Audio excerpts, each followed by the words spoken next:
Hello friends, welcome back to Anshu का पकवान। आज मैं आप सभी के साथ स्मोकी फ्लेवर वाली बिल्कुल ही नए तरीके से मिक्स वेज राइस की रेसिपी शेयर करने जा रही हूँ। इससे आपके चावल जो है ना मेरे इस तरीके से बनाएंगे तो खिले खिले बनेंगे और बहुत ज़्यादा ये खाने में टेस्टी भी लगेंगे। रायता, चटनी, किसी भी चीज़ की आपको ज़रूरत भी नहीं पड़ेगी।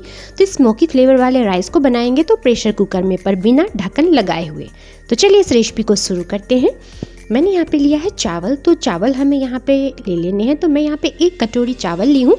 मेज़रमेंट का ज़रूर ध्यान रखिएगा, जितना चावल लीजिएगा उसी हिसाब से हमें यहाँ पे पानी का भी इस्तेमाल करना है। तो वीडियो को बिना स्किप किए हुए लास्ट तक देखिएगा। अगर ये रेसिपी आप सभी को अच्छी लगेगी तो प्लीज़ वीडियो को लाइक कर दीजिएगा और मेरे चैनल पर नए हैं तो चैनल को सब्सक्राइब कर लीजिएगा। तो देखिए, लंबे साइज़ का मैंने यहाँ पे चावल लिया है। जब भी आप पुलाव वगैरह बनाएंगे ना तो कोशिश कीजिएगा कि लंबे साइज़ का ही चावल का इस्तेमाल करें। इससे जो आपके पुलाव है ना खिले खिले बन करके तैयार होंगे।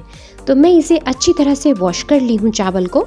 तो चावल को वॉश करते समय ज़्यादा हमें मसलना नहीं है। उसके बाद हमें इसे पानी डाल करके जब तक के लिए साइड में रख देना है, इतने में ये सॉफ्ट होंगे। तो चलिए नेक्स्ट प्रोसेस करते हैं। तो एक पैन को गैस पे रख लेना है गर्म होने के लिए। उसमें हमें 1 चम्मच तेल डाल लेना है और तेल को गर्म होने देना है। फिर मैं यहाँ पे 2 आलू डाल रही हूँ। आलू को मैंने पील करके और क्यूब्स में कट कर लिए हैं, वॉश कर लीजिएगा।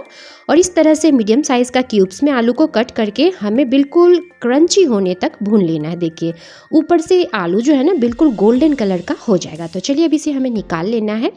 अब मैं यहाँ पे थोड़े से फूल गोभी का भी इस्तेमाल कर रही हूँ। इसे भी मैंने 2 भाग में कट कर लिया है। आप इस तरह से बड़े साइज़ का ही कट कीजिएगा, कोई दिक्कत नहीं आएगी। और बहुत ही ज़्यादा आपकी ये पुलाव बन करके तैयार होगी।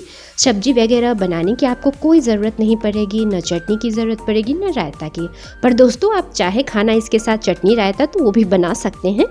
तो चलिए अब मैं इसे भी गोल्डन होने तक भून ले रही हूँ। तो मैंने यहाँ पे फिर से तेल का इस्तेमाल नहीं किया है। उसी पैन में हमें यहाँ पे गोभी को डालना है और भून करके निकाल लेना है। तो चलिए अब मैं इसे भी निकाल लेती हूँ। फिर से हमें क्या करना है, गैस पे रख लेना है प्रेशर कुकर को। तो मैं बोली हूँ बनाऊंगी तो प्रेशर कुकर में दोस्तों, पर हमें यहाँ पे प्रेशर कुकर के ढक्कन को नहीं लगाना है, विशल नहीं लगवाना है। तो 2 चम्मच मैंने तेल डाल लिया, 1 चम्मच जीरा और यहाँ पे कुछ साबुत खड़े मसाले डालेंगे। तेज पत्ता, 1 इंच मैंने दालचीनी का टुकड़ा लिया है। और अब मैं यहाँ पे ले ली हूँ आधा चक्रफूल। इससे जो पुलाव में ना खुशबू बहुत ही अच्छी आएगी। तो पूरा नहीं लीजिएगा, हाफ ही लीजिएगा चक्रफूल को, क्योंकि ये बहुत ही हार्ड फ्लेवर होते हैं इसके। थोड़े से मैंने हरी इलायची और लौंग भी ले लिए हैं। इन सभी चीज़ों को डाल लेना है प्रेशर कुकर में। फ्लेम को लो रखिएगा। और 1 मीडियम साइज़ का प्याज को मैंने इस तरह से बारीक बारीक चॉप कर लिया है। प्याज को सॉफ्ट होने तक हमें भूनना है। फ्लेम को यहाँ पे मीडियम हाई कर लीजिएगा। और 1 चम्मच मैं यहाँ पे अदरक लहसुन का पेस्ट डाल रही हूँ। अगर आपके पास अदरक लहसुन का पेस्ट ना हो तो आप यहाँ पे लहसुन की कलियाँ भी डाल सकते हैं और अदरक को भी चॉप करके डाल सकते हैं। इसे हमें अच्छी तरह से सॉफ्ट होने तक भून लेना है। जैसे ही ये सॉफ्ट हो जाएंगे तो हमें यहाँ पे अभी पानी नहीं डालना है। यहाँ पे आप इसी स्टेज पे टमाटर डाल दीजिएगा। तो 2 टमाटो को मैंने चॉप कर लिया है और इसे भी मैं डाल करके अच्छी तरह से भून लूँगी। गैस के फ्लेम को हमें मीडियम रखना है। और दोस्तों, एक बात याद दिलाना चाहूँगी कि रेसिपी पसंद आएगी तो वीडियो को लाइक करने में कंजूसी ज़रा भी मत कीजिएगा। तो मैं यहाँ पे 1 गाजर भी डाल ली हूँ। गाजर को भी मैंने क्यूब्स में कट कर लिया है। सब्जी आप अपने हिसाब से कोई सी भी डाल सकते हैं जो आपको पसंद हो, या सिर्फ आप यहाँ पे मटर और आलू के साथ भी इस रेसिपी को बना सकते हैं। तो आधा कप मैंने यहाँ पे मटर का इस्तेमाल किया है, देख रहे हैं। तो हमें इसे अच्छी तरह से भून करके लेना है। गैस के फ्लेम को आप मीडियम हाई रखिएगा। इन सभी चीज़ों को अच्छी तरह से हमें भून लेना है। जैसे ही सारी सब्जियां अच्छे से भून जाएंगे तो इसमें कुछ स्पाइसेस भी जाएंगे। तो हमें इसमें 1 चम्मच धनिया का पाउडर, आधा चम्मच हमें हल्दी पाउडर डालना है, थोड़े से काली मिर्च का पाउडर, ब्लैक पेपर पाउडर। और अब मैं यहाँ पे डाल रही हूँ, देखिए, अगर आपके पास बिरयानी मसाला हो तो बिरयानी मसाला भी डाल दीजिएगा 1 चम्मच। अगर आपके पास बिरयानी मसाला ना हो तो आप यहाँ पे पाव भाजी मसाला भी डाल सकते हैं, या फिर आप मिक्स वेज मसाला का भी इस्तेमाल कर सकते हैं। सब्जी मसाला हो तो उसका भी इस्तेमाल कर लीजिएगा, कोई ज़रूरी नहीं है कि इसमें हमें बिरयानी मसाला ही डालना है। उसके बाद आधा चम्मच हमें यहाँ पे लाल मिर्च पाउडर और स्वाद अनुसार नमक डाल लेने हैं। चलिए इन सभी चीज़ों को डालने के बाद मैं इसे 1 से 2 मिनट के लिए मीडियम हाई फ्लेम पे भून ले रही हूँ। जैसे ही सारे मसाले और सब्जियाँ हमारे भून जाएंगे उसी स्टेज पे हमें यहाँ पे फ्राई किए हुए गोभी और आलू दोनों को डाल लेना है। और इसे हमें आराम से हल्के से मिक्स करना है ताकि गोभी भी हमारे टूटे नहीं।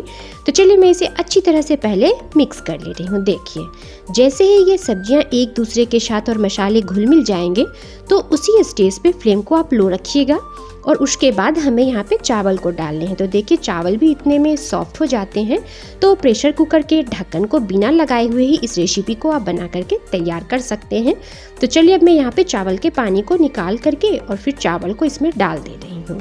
तो सारे चावल को मैं यहाँ पे डाल दूँगी। तो मैं ये रेसिपी 3 से 4 लोगों के लिए बनाई हूँ दोस्तों। तो क्योंकि चावल भी मैंने लिए हैं 1 कटोरी और सब्जियां भी भरपूर मात्रा में मैंने लिया है, तो 3 से 4 लोग इजीली खा लेते हैं इस रेसिपी को। तो आप अपने हिसाब से यहाँ पे चावल का मेज़रमेंट कीजिएगा, बिल्कुल परफेक्ट मेज़रमेंट के साथ आपको बता रही हूँ। इससे आपके चावल जो है ना खिले खिले बन करके तैयार होंगे। तो चलिए मैं इसे अच्छी तरह से भून ले रही हूँ। हल्का सा हमें 1 मिनट के लिए भून लेना है चावल डालने के बाद। अब जिस कटोरी से मैंने चावल लिया था ना, उसी कटोरी से मैं यहाँ पे 2 कटोरी पानी डालूंगी। तो चलिए मैं यहाँ पे 2 कटोरी पानी डाल दे रही हूँ और इसे पानी डालने के बाद हमें यहाँ पे क्या करना है, फ्लेम को कर देना है मीडियम। अब मैं यहाँ पे प्रेशर कुकर के ढक्कन को लगा लूँगी, पर मैं इसके विशल को निकाल दी हूँ। तो इसे हमें आराम से 5 से 7 मिनट के लिए कुक होने देना है मीडियम लो फ्लेम पे। इससे जो चावल है ना आपके खिले खिले बनेंगे। अगर आप चाहते हैं कि प्रेशर कुकर के विशल को लगा लें और इसमें सीटी लगा दें तो कोई बात नहीं है, प्रेशर कुकर के विशल को लगा लीजिएगा, पर मीडियम फ्लेम पे इसमें 1 सीटी आने दीजिएगा अगर आपको जल्दबाजी हो तो। नहीं तो फिर आप इसे किसी प्लेट से भी कवर करके बना सकते हैं। तो देखिए देख रहे हैं 5 से 7 मिनट जब हो जाएंगे उसके बाद अब प्रेशर कुकर के ढक्कन को खोल करके देख लीजिएगा, पानी भी इसकी सूख जाती है और चावल भी बहुत ही आसान तरीके से पक जाते हैं। इससे आपके चावल जो है ना खिले खिले बनेंगे। तो मेरे इस तरीके से ज़रूर बनाइएगा। तो चलिए अब हमें इसमें स्मोकी फ्लेवर देना है, जिससे ये चावल जो हमारी बिरयानी बनी है, इसे मिक्स वेज पुलाव भी आप कह सकते हैं, बहुत ही ज़्यादा खुशबूदार बन करके तैयार होगी। तो मैंने यहाँ पे 1 इंच से थोड़ा सा बड़ा दालचीनी का टुकड़ा ले लिया है और इसे गैस पे अच्छी तरह से हमें जला लेना है। देखिए कुछ इस तरह से सेक लेना है। देख रहे हैं फ्रेंड्स, उलट पुलट करके चिमटे की मदद से इसे अच्छी तरह से आप सेक लीजिएगा और सेकने के बाद हमें यहाँ पे करना है गैस को ऑफ। तो चलिए पहले मैं इसे अच्छी तरह से जला ले रही हूँ और जलाने के बाद हमें इस दालचीनी के टुकड़ा को प्रेशर कुकर में रखना है। तो चलिए अब मैं यहाँ पे देखिए अच्छी तरह से उसे जला ली हूँ और एक तवा को मैंने फिर से गर्म होने रख दिया है और ऊपर से हमें प्रेशर कुकर को तवा के ऊपर डालना है और यहाँ पे हमें डाल देना है दालचीनी का टुकड़ा जो हमने जला कर के लिया है। और प्रेशर कुकर के ढक्कन में अब मैं व्हिसल भी लगा दी हूँ और इसे हमें इस तरह से ढक्कन लगा देना है और गैस को हमें यहाँ पे बिल्कुल लो रखना है 1 मिनट के लिए। और 1 मिनट बाद आप यहाँ पे क्या कीजिएगा, गैस को ऑफ कर दीजिएगा। तो चलिए गैस को मैंने ऑफ कर दिया है। अब ढक्कन हटाकर आपको दिखा देती हूँ। 1 से 2 मिनट हो जाए उसके बाद आप ढक्कन हटाकर देखिएगा क्या मस्त इस पुलाव में से खुशबू आएगी। और उसके बाद हमें यहाँ दालचीनी के टुकड़े को अलग कर देना है। तो चलिए अब मैं इसे सर्व कर ले रही हूँ। देख रहे हैं कितना खिला खिला हमारा ये पुलाव बन करके तैयार हुआ है दोस्तों। तो सर्दियों में कहाँ खाना वगैरह ज़्यादा बनाने की इच्छा होती है, तो दोस्तों मेरे इस तरीके से आप गर्मा गर्म मिक्स वेज पुलाव ज़रूर बनाइएगा। आपके पूरे परिवार को, सभी को ये खाने के बाद बहुत ही ज़्यादा टेस्टी भी लगेगी और इतनी बढ़िया खुशबू वाली ये पुलाव बनकर तैयार होती है ना कि आपके जो पड़ोसी है ना वो भी दौड़े घर चले आएंगे आपसे इसकी रेसिपी पूछने के लिए। तो चलिए वीडियो अच्छा लगा होगा दोस्तों तो फ्रेंड्स ग्रुप्स में और फैमिली वालों के साथ शेयर भी कर दीजिएगा। मिलते हैं नेक्स्ट वीडियो में, तब तक के लिए बाय बाय।